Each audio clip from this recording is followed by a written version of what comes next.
Primero les doy los buenos días para los del hemisferio sur y buenas tardes para los del hemisferio norte y Europa. Me alegro mucho que hayan decidido tratar este tema y adentrarse en este tema, porque la mayoría de los homeópatas no se animan. Y yo no quiero que me deriven pacientes, quiero que ustedes aprendan a tratar al paciente neoplásico, que muchas veces los alópatas y mismo los homeópatas se lo derivan a otro colega, porque comprendo que es difícil. Les digo una cosa, van a iniciar un camino nuevo que no es fácil, se tienen que animar. ¿Saben por qué? Porque no es como este tema, como otros pacientes y otros temas en los cuales tenemos asegurado el éxito, en una úlcera gástrica, dispepsia, trastornos emocionales.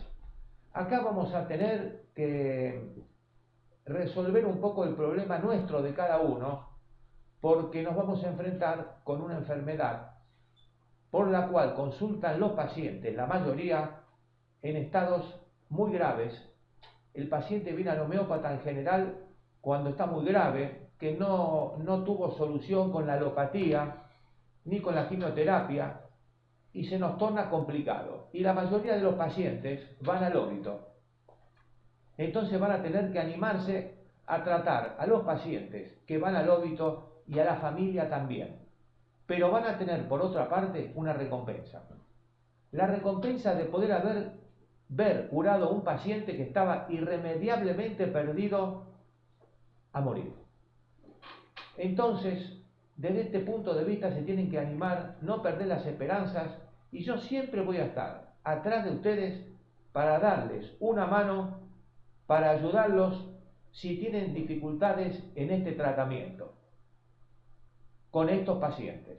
Este tema ya lo he dado en España, en todos los países, y me siguen enviando testimonios, los médicos, de curaciones, y me siguen preguntando. Para mí es un honor y es un gusto, pero quiero que se desenvuelvan ustedes con este tipo de pacientes. Miren el título que le puse. Yo no le voy a poner tratamiento homeopático del cáncer, no. Le pongo tratamiento homeopático del paciente neoplásico. ¿Por qué?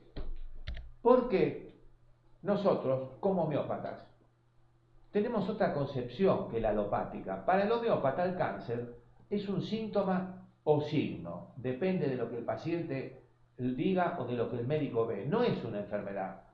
La neoplasia es la última expresión del miasma cancerínico, el cual se viene gestando desde hace muchos años o a veces es heredado. Entonces vamos a ver que este miasma cancerígeno eclosiona por diversas causas en la neoplasia.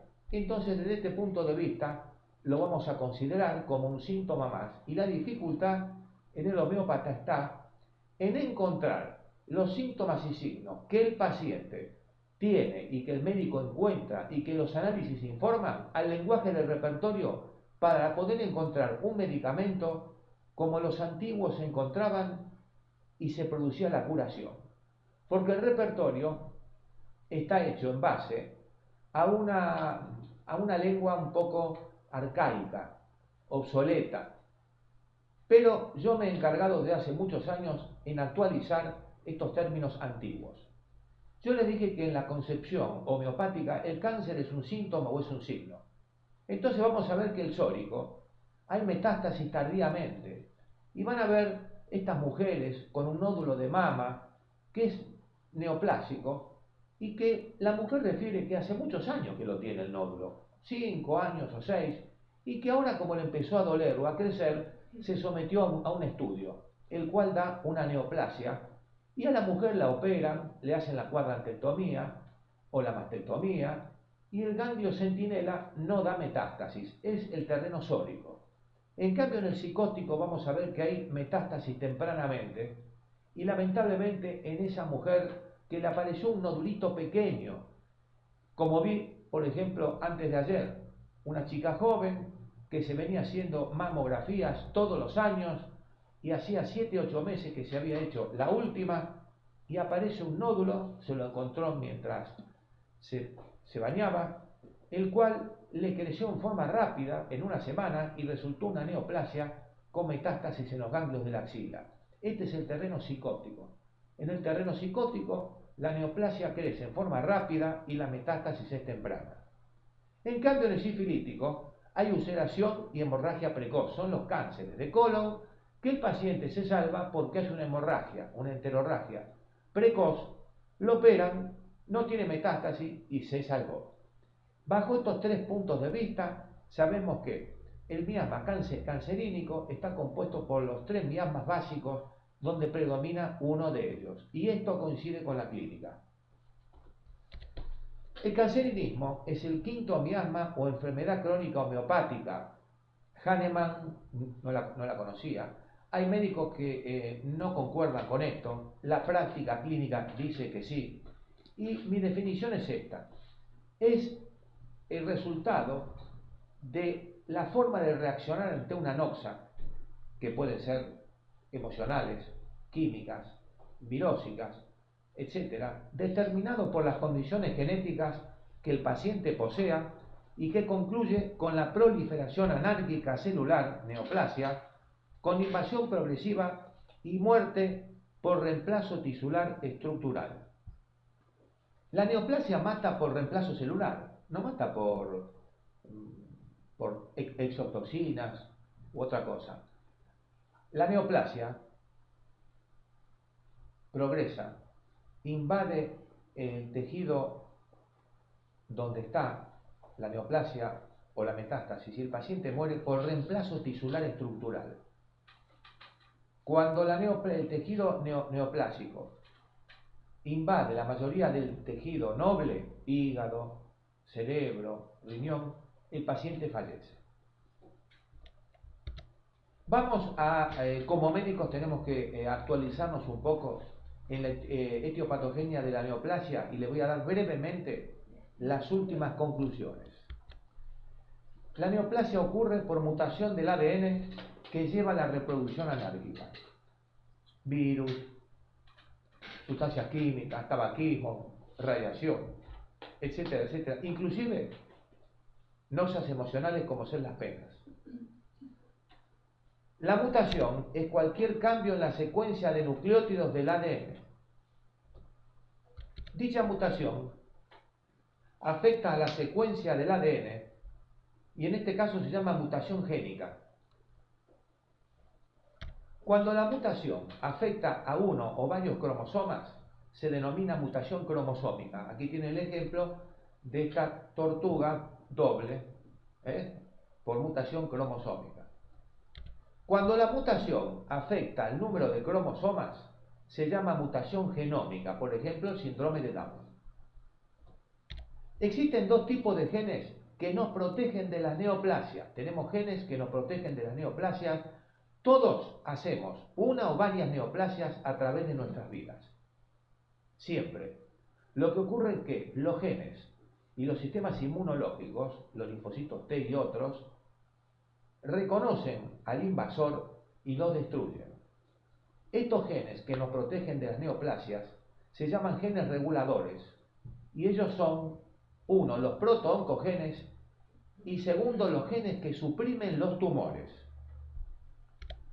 Los protooncogenes son genes normales y la función es, primero, activar el crecimiento y proliferación celular cuando se necesita, es decir, la persona crece, los órganos crecen, se reproduce la piel, basado en lo que se llaman los protooncogenes, que regulan la proliferación de las células cuando el individuo lo necesita. Pero ¿qué pasa? Cuando estos oncogenes tienen mutaciones, continuamente mandan señales de reproducción y entonces favorecen el crecimiento tumoral. En este caso, cuando este gen se activa y continuamente manda información, se llama oncogen. Se transforma en un gen que favorece la neoplasia. Como en este caso, vemos aquí, el normal mutó y favorece las neoplasias. Esta es un esquema que lo pueden ver como por diversas causas un proto o un cogen se transforma en un oncogen, el cual estimula continuamente el ADN del núcleo y ahí pueden aparecer las neoplasias. Estimulan la división celular anárquica, pierden el control. Segundo, los genes supresores de tumores son genes que suprimen el crecimiento tumoral, quiere decir que nosotros estamos cuidados y amparados por genes que evitan que el cáncer avance o que se desarrolle un tumor. Los genes supresores del tumor actúan como si fuera un pedal de un freno, como un freno. Entonces van a ver, por ejemplo, tienen proteínas del gen que hacen que mantenga la supresión de las proliferaciones anárquicas. La neoplasia se origina entonces por la mutación en los genes que suprimen y regulan los tumores, que son los proto-oncogenes, los cuales protegen el daño en el ADN. Segundo, modificaciones de genes de modo que producen proteínas cancerígenas. Tercero, alteraciones en oncogenes. Y cuarto, genes mutados del ARN, los cuales regulan negativamente a los oncogenes y los activan. El cáncer genético. En toda célula existen dos copias de cada gen, una del padre y otra de la madre. Si una de las copias tiene una mutación hereditaria y la otra no, la copia sana puede mutar por diversas causas: obesidad, tabaquismo, alcohol, tóxicos químicos, etc., radicales libres. Entonces hace aparecer el tumor. Si no somos portadores de esa mutación genética hereditaria y las dos copias son sanas, no tendremos más riesgo de padecer una neoplasia que la población general. Pero, en el caso que en una familia aparezca con frecuencia un tipo de cáncer relacionado con una mutación genética, tenemos la probabilidad de un 50% de que sea transmitido de padre a hijo. Estas neoplasias aparecen fundamentalmente en mama, ovarios, pólipos de colon, cáncer de colon y útero, que se llama el síndrome de Lynch, cáncer de próstata. Neoplasias bilaterales son siempre genéticas y aparición familiar de neoplasias poco frecuentes. El cáncer genético representa del 5 al 10% del total de las neoplasias. Nosotros vamos a entrar ahora en esto. Momentos medicamentosos del paciente neoplásico en relación a la homeopatía. ¿Qué son? Primero, la etapa pretumoral o miasma cancerínico. La etapa de neoplasia diagnosticada sin metástasis. La etapa de neoplasia diagnosticada con metástasis linfáticas o tisulares. La etapa de cáncer terminal. El paciente agónico por cáncer, al cual lo vamos a tener que atender. Y hay un tema que lo tengo preparado y que ya lo he dado muchas veces sobre este punto. Los trastornos por quimioterapia, los trastornos por radioterapia, los dolores del paciente neoplásico, la constitución con tendencia a generar nuevas neoplasias. Vamos a ver pacientes que hacen una neoplasia, los operan, a los 2 o 3 años hacen otra de otro tejido y así hasta que sucumben o no. Y por último, la dieta anticáncer. Estos 10 puntos son motivos de consulta del homeópata.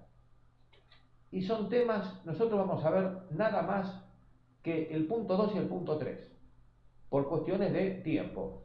Bueno, no sé si este año, el año que viene, vamos a ir viendo el miasma cancerígeno, el cáncer terminal, la agonía, todos temas que hay que atender, porque muchas veces en la agonía o el paciente terminal, el médico alópata lo deriva y se lava las manos. Bueno, como homeópatas y como médicos tenemos que atender a este tipo de pacientes. Y el año que viene hablaremos de la dieta anticáncer. El cáncer corre por delante del tratamiento homeopático y el paciente corre por delante de la prescripción homeopática. Observen bien esto. La conclusión es esta. No se puede perder tiempo en la carrera terapéutica. La conclusión es esta. No podemos perder tiempo en la carrera terapéutica. Esa es la causa por la cual yo les dije en la promoción que les envié que si el médico homeópata es unicista a ultranza, yo les dije no hagan este curso porque este curso es una mezcla de unicismo y hay unos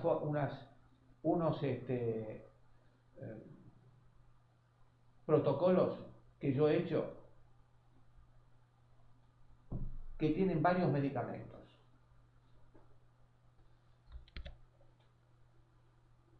El cáncer corre por delante de la prescripción y y el médico corre por detrás. Tenemos que alcanzarlo. Yo les dije, ¿sabe por qué les conté que no se puede perder tiempo? Miren lo que me pasó. Yo les voy a mostrar mis aciertos y mis errores. Esta es una médica que me consultó hace muchos años. Bueno, más o menos. Me consultó, 54 años, una médica que se negó a todo tratamiento convencional con un cáncer de mama. Ahí ven, donde está el dedo. Se automedicó con homeopatía, pero se automedicó mal. Muy demandante, muy demandante. Una paciente que quería ver resultados inmediatamente, muy impaciente, muy autoritaria, muy exigente. Bueno, la mujer resultó ser nux vomica, el medicamento constitucional de ella, y yo, tratando de calmarla un poco, le di nux vomica. No recuerdo si en potencia 200 o 1000, pero esta mujer, después de haberle dado el remedio durante todos los días, me llamó a los 4 o 5 días que seguía con sus molestias, con un tono muy impaciente, agresivo, diría yo, y me volvió a llamar a la semana, y en esto no podemos tratar una neoplasia y en una semana que se cure. Si bien vamos a ver casos que evolucionan maravillosamente bien, no retornó nunca más porque se aburrió, se cansó, su impaciencia le ganó, pero yo cometí el error de haberle dado nada más que su medicamento constitucional, el cual no alcanza y no sirve en la mayoría de los casos para una neoplasia. Entonces me valió para volver a estudiar este tema. Y observen lo que dice Cyrus Maxwell Boger, el maravilloso autor del repertorio de Bonninghausen-Boger, reformado por este autor, dice: es el caso el que decide el método para seleccionar el simillimum y no el médico. Esto grábenselo en vuestras mentes. ¿Por qué? Esto quiere decir que son los síntomas que el paciente tiene y los signos, y no la mente del médico la que manda. El médico tiene que adaptarse a los síntomas y buscar el medicamento que comprenda más y que cubra más todo lo que el paciente tiene.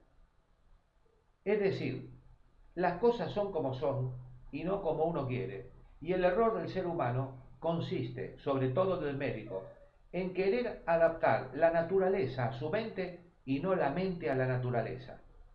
El fenómeno de la enfermedad es un fenómeno natural, con sus signos y síntomas, y nosotros tenemos que adaptar ese fenómeno natural a nuestra mente para poder encontrar un medicamento que es el que más cubra de este momento actual, que es lo que se llama el remedio del miasma en actividad, remedio complementario del de fondo, remedio de la forma de estar, Puigros hablaba así, etcétera, etcétera, porque en las neoplasias hay que dar primero cómo está el paciente ahora, el remedio del miasma o de la enfermedad actual, y dejar a un lado el de fondo. No quiere decir que no se prescriba, sí, hay que prescribirlo, pero hay que darle importancia a los síntomas y al medicamento que cubre más del momento actual del paciente. Yo me olvidé de contarles al principio ¿Qué bichito me ha picado para entrar en este tema al cual estudio desde hace muchos años? Yo cuando era un médico recién recibido de homeopatía, que tendría 2 años, atendía en un consultorio en el extremo sur del país, en Río Gallegos. Y bueno, en ese lugar, les estoy hablando hace 35 años, 38 años, o 40 tal vez. El aeropuerto estaba muy cerca y la gente no es como acá que tienen que llegar 2 horas antes. La gente llegaba 15 minutos antes, 20, subíamos al avión, éramos todos amigos y entonces ni había control de lo que se llevaba en el equipaje, nada. Bueno, y a mí me faltaban una media hora para llegar al aeropuerto. El aeropuerto estaba a 10 minutos. Entonces, cuando yo ya había terminado la consulta y me voy a ir, irrumpe una mujer, así, irrumpe, abre la puerta del consultorio, se para delante de la puerta y me dice, no, usted no se tiene que ir, me tiene que atender a mí primero. Yo le dije, señora, mire, discúlpeme, el mes que viene, cuando yo vuelva, la voy a atender con sumo gusto y porque se me hace tarde. La mujer me dijo, mire, yo vengo desde Chile para que usted me atienda y vengo por esto. Y se levantó su pullover y me mostró una mama izquierda con un bulto más o menos de una pelota número 3 enorme de unos 15 centímetros o 20, y me dice, esto es cáncer, inoperable, tengo ganglios en la axila, no me pueden operar en Chile, y usted me tiene que dar un remedio sí o sí. Bueno, ¿sabe qué hice? No le cobré la consulta, por supuesto, a la mujer porque estaba urgido. Tomé una lapicera y le prescribí Conium 30. Tome 10 glóbulos una vez por día y lo hice realmente para sacármelas de encima. Cuando yo le di la prescripción, la mujer se corrió, yo pude salir del consultorio y llegué casi a la hora del vuelo. Bueno, pasó el tiempo, pasaron 6, 7 meses, yo no la vi más. Y después de 7, 8 meses, viene una mujer, se sienta y le digo, de primera vez, ¿es usted señora? Me dice, no, no, usted ya me atendió. Le dije, mire, yo no tengo ficha suya, ni tengo historia, no me acuerdo. Usted me dijo, sí, yo soy aquella mujer que casi no lo deja tomar el avión hace muchos meses. Yo me quedé impávido y le dije, bueno, ¿y qué pasó? Se vuelve a levantar el pullover y tenía las dos mamas exactamente normales e iguales. Yo la palpé, le toqué los ganglios, no tenía absolutamente nada. Y esa mujer yo la seguí viendo durante varios años, no recidivó nunca más su neoplasia y se curó. Y a mí me quedó grabado esa imagen y ese conium que me habían enseñado que era para remedio de tumores duros como una piedra, así era el de la mujer. Y ahí fue cuando me empezó a picar el bichito este de las neoplasias. Siguieron viniendo los casos y me fui animando y me fui asombrando y así es como entré hace casi 40 años en este tema. Bueno, esta es un poco la síntesis. Después de 43 años, 44 de hacer homeopatía, este trabajo que les traigo yo, que va a durar un tiempito, hecho a conciencia, con honestidad y con voluntad, donde les voy a mostrar mis fracasos también. Entonces recuerden esta gran frase de Cyrus Maxwell Vogel, que es el caso el que decide el método para seleccionar el simillimum y no el médico. El tratamiento homeopático, les pongo acá, nos asegura la mejoría del estado general, sin ninguna duda, local y de la calidad de vida, siempre, en el 100% de los casos de las neoplasias. Si bien del 2 al 5% lo van a poder curar. Ustedes dirán, qué poquito.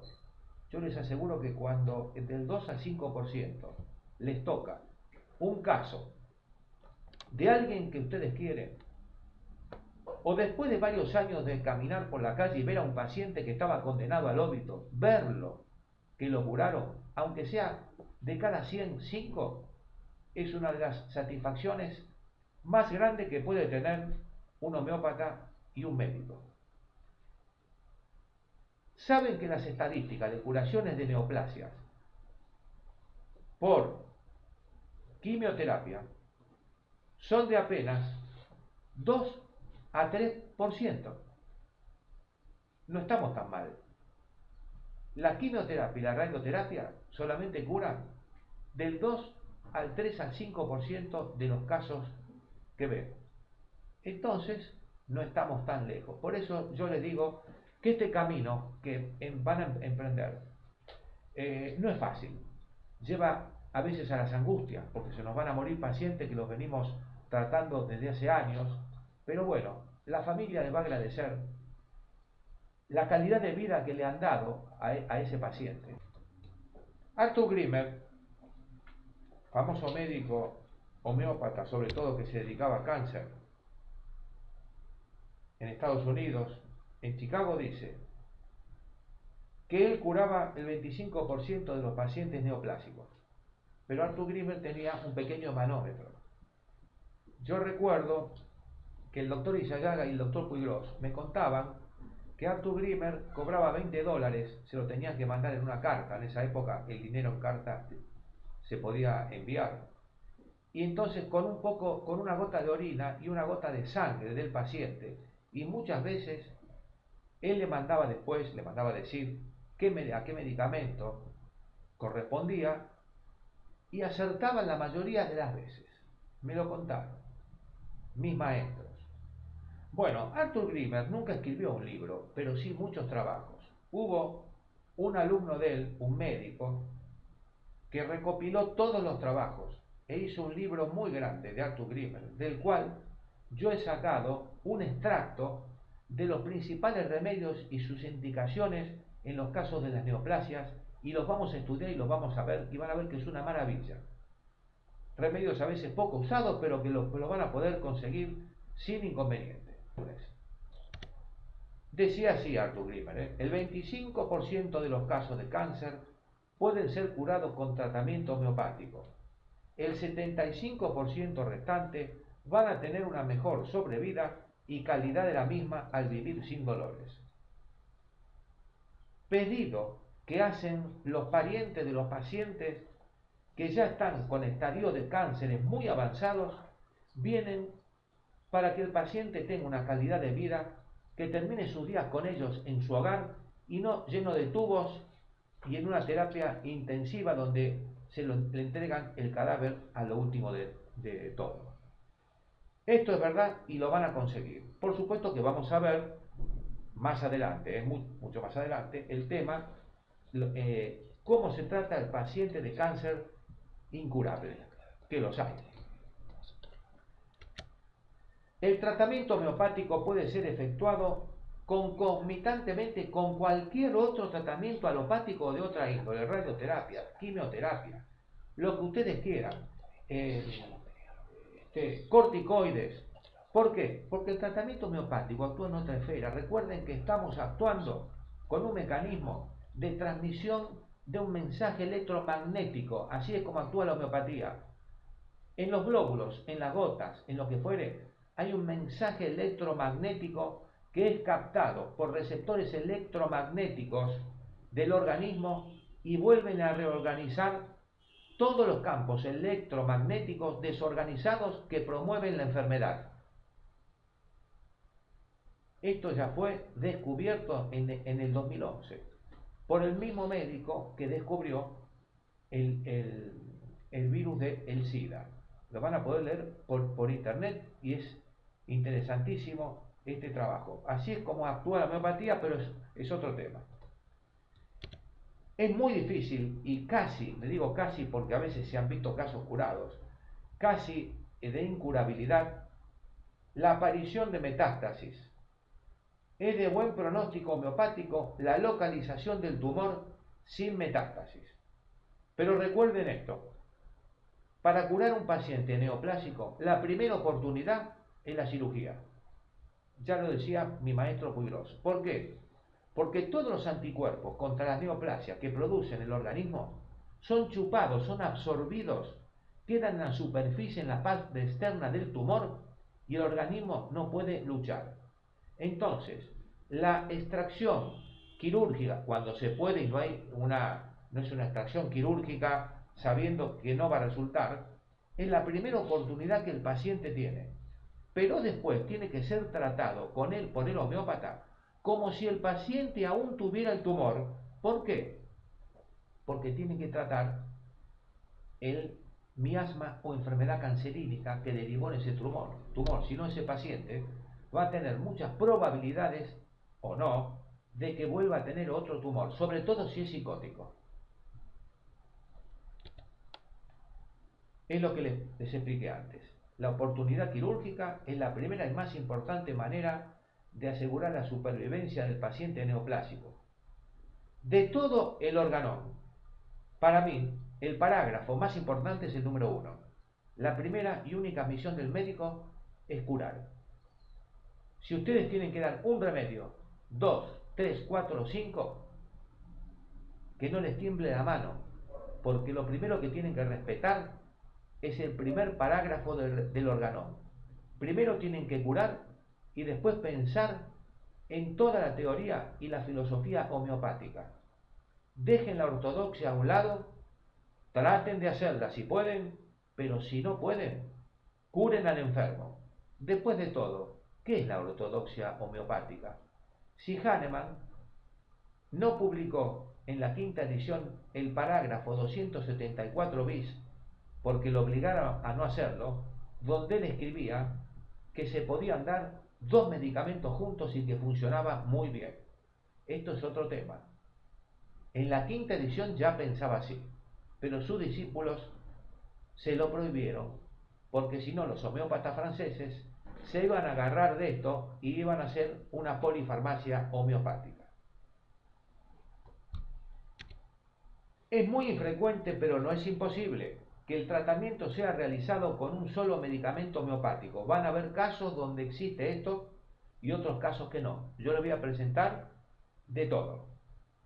Van a usar varios medicamentos según una estrategia, no al tuntún o en forma aleatoria, no, hay una estrategia posológica especial que la van a ir viendo y lo van a ir eliminando y cambiando según la evolución clínica. Les voy a ir explicando esto.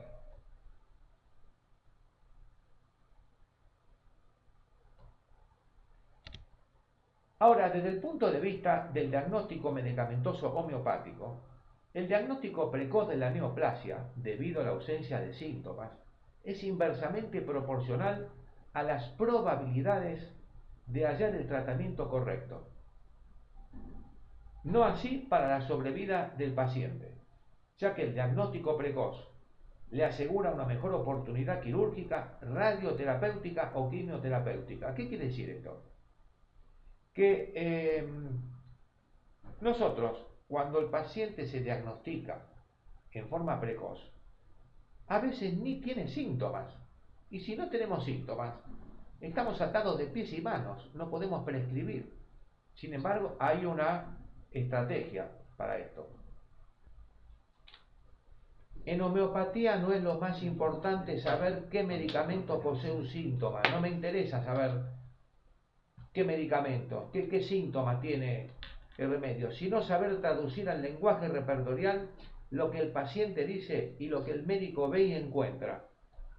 ¿De qué vale saber los miles de síntomas que tiene un remedio si cuando se presenta un paciente con el diagnóstico de cistofilodes de mama, se presenta un paciente con una colonoscopía y le dicen formación exofítica ulcerosa sangrante, donde se toma una biopsia, ¿dónde está en el repertorio? Cuando viene una enferma con una enfermedad de Waldenström o con un linfoma no Hodgkin, ¿cómo se busca en el repertorio? Esto es lo que vamos a ver. Recuerden que el repertorio está hecho en un lenguaje arcaico, obsoleto, antiguo. Y si ustedes tienen que buscar retinoblastoma, no está en el repertorio. Sí está en el repertorio, pero van a ver cómo está. Y los remedios que lo han curado. Y los testimonios que hay. En medicina solo hay 2 enfermedades nuevas. El SIDA y la enfermedad por el antígeno lúpico. Todo lo demás existió siempre. Entonces las neoplasias existieron siempre. Siempre. ya desde la época de Hahnemann. Lo que ocurre es que ha cambiado la terminología y la nomenclatura. El que tiene un libro de dermatología, como lo poseo yo, después de haberme recibido hace 47 años, y lo leo ahora, y compro un libro de dermatología actual, ha cambiado la sintomatología, la nomenclatura. Es la rama de la medicina que más ha cambiado la nomenclatura. Antes, mejor dicho, ahora, se le llama síndrome de fatiga crónica a la persona que está agotada psicofísicamente y que le hacen de todo y no le encuentran nada. Pues bien, antiguamente, hace 30 años, se le llamaba cicastenia. Cicastenia, no se usa más. Y en la época de Hahnemann y del repertorio, ¿saben cómo se le llamaba? Debilidad nerviosa. Entonces, el moderno síndrome de fatiga crónico, ustedes lo buscan en generalidades, debilidad subrúbrica nerviosa, van a ver que esos son los remedios del síndrome de fatiga crónico. Así es como se encuentra todo. ¿Estamos conectados o no? Sí, sí. Muy bien. Entonces, hace 35 años que me dedico a arreglar el repertorio y a ayornarlo y a darle un lenguaje actualizado. Y van a ver cómo todos los informes de resonancia, de tomografía, de laboratorio, en el repertorio están. Vamos a ver de qué forma. Porque recuerden que la patología fue siempre igual. El ser humano fue siempre igual. Es el ser humano el que cambió el nombre de la patología. Y lo importante es eso. Si ustedes no saben traducir, escuchen lo que les digo, traducir, no interpretar, traducir lo que el enfermo tiene, lo que el enfermo dice, lo que ustedes le encuentran y lo que los estudios dan al repertorio, nunca van a ser una repertorización lógica en todos los aspectos y con cualquier patología. Y el resultado va a ser erróneo y se van a perder muchos diagnósticos hermosos de medicamentos que tienen de rúbrica, que tienen pocos remedios y que han probado curar patologías muy graves. Observen lo que dice el maestro, uno de mis maestros, Vygotsky. En el tratamiento del paciente neoplásico, corremos contra el tiempo, en lo que le puse al principio y lo que decía Cyrus Maxwell Boger. Y a menudo eso puede ir contra la ortodoxia de la prescripción. Es posible que se indique el simílimo y simultáneamente algunos de los remedios chicos. Al mismo tiempo, el maestro admite dar varios remedios a la vez en las neoplasias. Vygotsky, Bernardo, Revista Homeopatía, marzo-abril de la Asociación Médica Homeopática Argentina del año 1974. El que quiere lo puede leer y van a ver cómo este eximio maestro, ortodoxo a ultranza, coincide esta estrategia terapéutica, lo mismo que Cyrus Maxwell Boger. Y por supuesto que yo no inventé nada, simplemente traje al día de hoy la experiencia de todos los autores y la mía. Los remedios profundos, dice Maxi en Cyrus Maxwell Boger, deben ser repetidos en el cáncer mucho más rápidamente de lo que habitualmente se supone.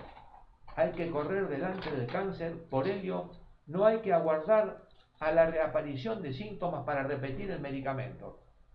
Homeopathic Recorder, página 605 del año 1930.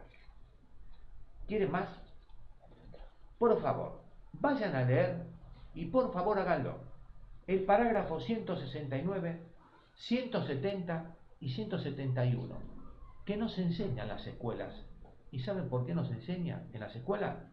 Porque en las escuelas se enseña, entre comillas, la homeopatía ortodoxa. ¿Qué es la ortodoxa? Como el parágrafo 169, 170 y 171 no es ortodoxia.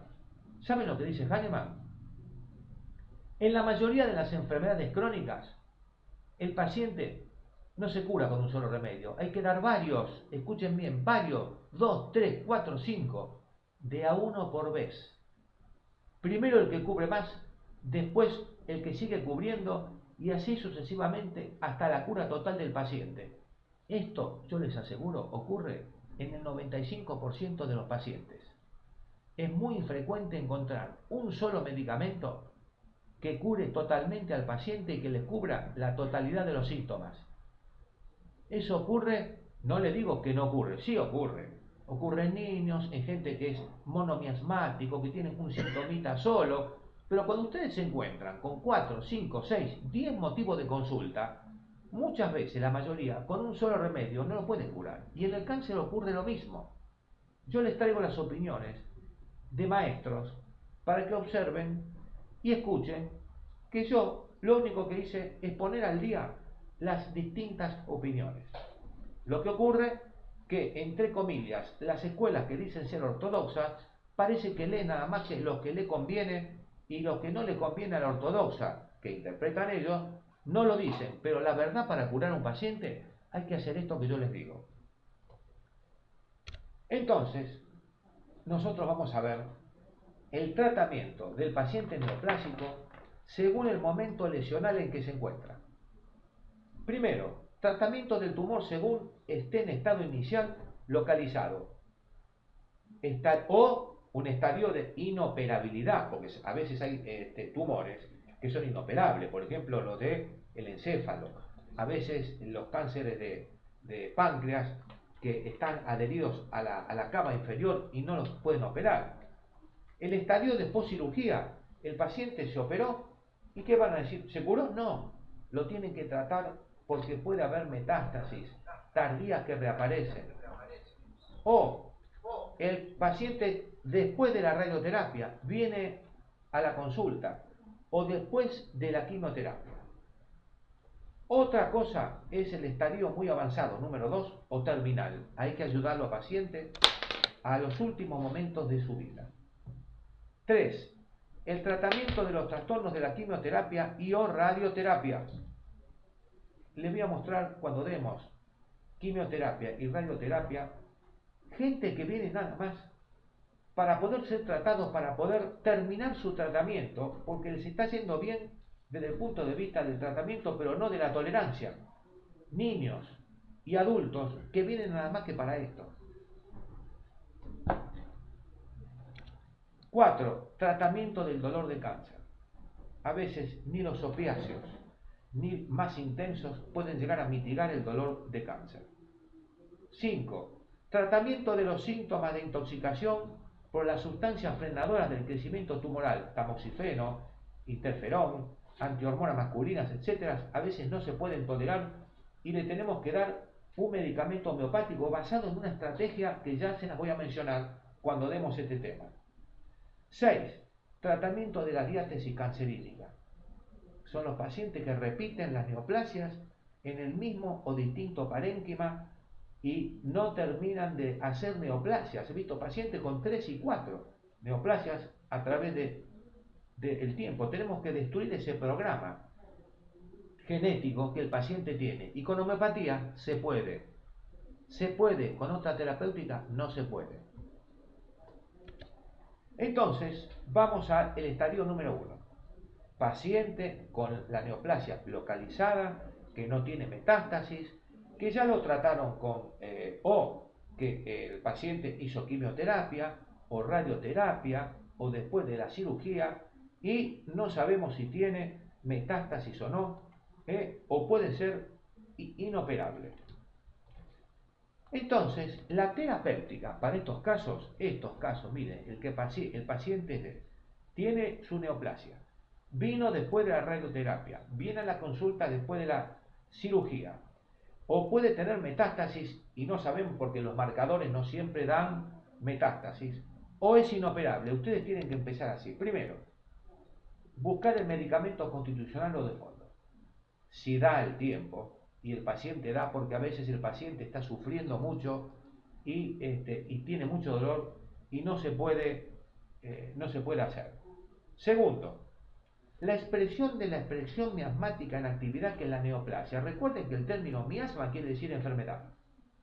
Se han hecho congresos para ver qué es el miasma y es tan fácil y la gente se complica.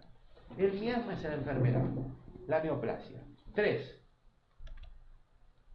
Las posibilidades de que ustedes tengan el medicamento del paciente y el medicamento de la enfermedad son dos, que sean el mismo o que no sean. En el cáncer siempre tienen que comenzar con el medicamento de la expresión miasmática en actividad, lo mismo que en las epilepsias o toda enfermedad que evolucione por